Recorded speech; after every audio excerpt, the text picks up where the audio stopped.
एक छोटे से कस्बे में जहाँ सड़कें धूल भरी थी और लोग एक दूसरे के सुख दुख में साथ देते थे, वहाँ रहता था एक युवा लड़का जिसका नाम था शिवा। शिवा एक गैरेज में काम करता था। उसका काम गाड़ियों की मरम्मत करना था। वो मेहनती और नेक दिल था। उसकी ज़िंदगी साधारण थी। सुबह गैरेज में काम, शाम को अपने बूढ़े पिता के साथ समय बिताना। शिवा के पिता रामू एक रिटायर्ड मजदूर थे जिनकी कमाई अब नहीं थी। अब दोनों का गुजारा शिवा की कमाई से ही चलता है। एक दिन की बात है, शिवा अपने गैरेज से काम खत्म करके घर लौट रहा था। सूरज डूब चुका था और सड़क पर हल्के अंधेरे छा रहा था। तभी दूर से एक तेज आवाज़ सुनाई दी, चीख और धातु की टकराने की आवाज़। शिवा ने देखा कि सड़क के किनारे एक कार पेड़ से टकरा गई थी। कार के अगले हिस्सा बुरी तरह खराब हो गया था। शिवा बिना डर के दौड़कर वहां पहुंचा। कार में 4 लोग थे, मोहन, उनकी बीवी राधा और उनके 2 छोटे बच्चे रिया और राहुल। मोहन का माथा लहूलुहाल था, राधा घबराई हुई थी और बच्चे रो रहे थे। शिवा ने पहले सबको कार से बाहर निकाला। उसने देखा कि मोहन को चोट तो आई थी पर गंभीर नहीं थी। राधा और बच्चे ठीक थे। शिव ने अपनी जेब से रुमाल निकाला और मोहन के माथे पर बांध दिया ताकि खून बंद हो जाए। फिर पूछा, आप लोग ठीक है? मैं पास के गैरेज से हूँ, आपकी गाड़ी देख सकता हूँ? मोहन ने शिव की तरफ देखा। बेटा, तुम ना आते तो हम घबरा जाते, शुक्रिया। शिव ने गाड़ी की जांच की। इंजन को नुकसान पहुंचा था और गाड़ी को गैरेज तक ले जाना ज़रूरी था। उसने अपने गैरेज के मालिक को फ़ोन किया और एक 2 वैन मंगवाई। इस बीच उसने मोहन और उनके परिवार को पानी पिलाया और बच्चे को चुप कराने के लिए अपनी जेब से टॉफ़ी निकाल कर दी। रिया और राहुल की आंखों में अब डर की जगह उत्सुक थी। शिव ने बात शुरू की।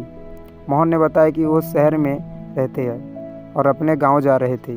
रास्ते में अचानक से एक जानवर सड़क पर आ गया और गाड़ी को बचाने में यह हादसा हो गया। मोहन एक बड़े हॉस्पिटल में डॉक्टर थे और उनकी बीवी राधा एक स्कूल में। बातचीत के दौरान शिव ने अपनी कहानी भी बताते हैं, कैसे वो अपने पिता की देखभाल करता है और गैरेज में काम करके घर चलता है। कुछ घंटों बाद 2 वैन आ गई। शिव ने गाड़ी को गैरेज पहुंचाया और मोहन को परिवार के पास के एक गेस्ट हाउस में ठहरने के लिए व्यवस्था कर दी। उसने वादा किया कि गाड़ी जल्दी ठीक हो जाएगी। अगले दिन शिव ने पूरी मेहनत से गाड़ी को ठीक किया। जब मोहन ने पैसा देना चाहा तो शिव ने मना कर दिया।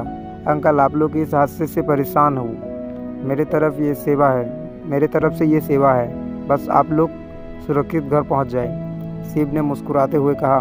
मोहन ने शिव के हाथ थाम लिया। बेटा, तुम्हारा दिल बहुत बड़ा है, मैं तुम्हें कभी नहीं भूलूंगा। इसके बाद मोहन और उनका परिवार शहर लौट गए। शिव अपने रोजमर्रा की ज़िंदगी में फिर से व्यस्त हो गया। लेकिन कुछ हफ्ते बाद उसकी ज़िंदगी में एक बड़ा संकट आ खड़ा हुआ। एक रात शिव के पिता रामू की तबीयत अचानक बिगड़ गई। उनकी सांसें उखड़ रही थी और वो बार बार बेहोश हो रहे थे। शिव घबराए हुए उन्हें पास के हॉस्पिटल ले गया। डॉक्टरों ने बताया कि रामू को दिल का दौरा पड़ा है और उनकी हालत गंभीर है, तुरंत ऑपरेशन की ज़रूरत थी। लेकिन हॉस्पिटल की फीस इतनी थी कि शिवा के पास इतना पैसा नहीं था। उसने अपनी सारी जमा पूंजी निकाली, दोस्तों से उधार मांगा, लेकिन फिर भी राशि पूरी नहीं हुई।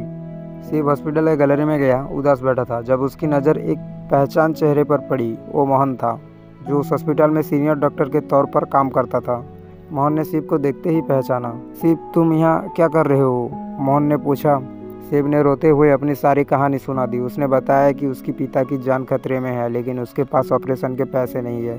मोहन ने एक पल के लिए भी नहीं सोचा। उन्होंने तुरंत हॉस्पिटल के स्टाफ को बुलाया और कहा, इस मरीज का सारा इलाज मुफ्त होगा, कोई फीस नहीं ली जाएगी, मैं खुद इसकी जिम्मेदारी लेता हूँ।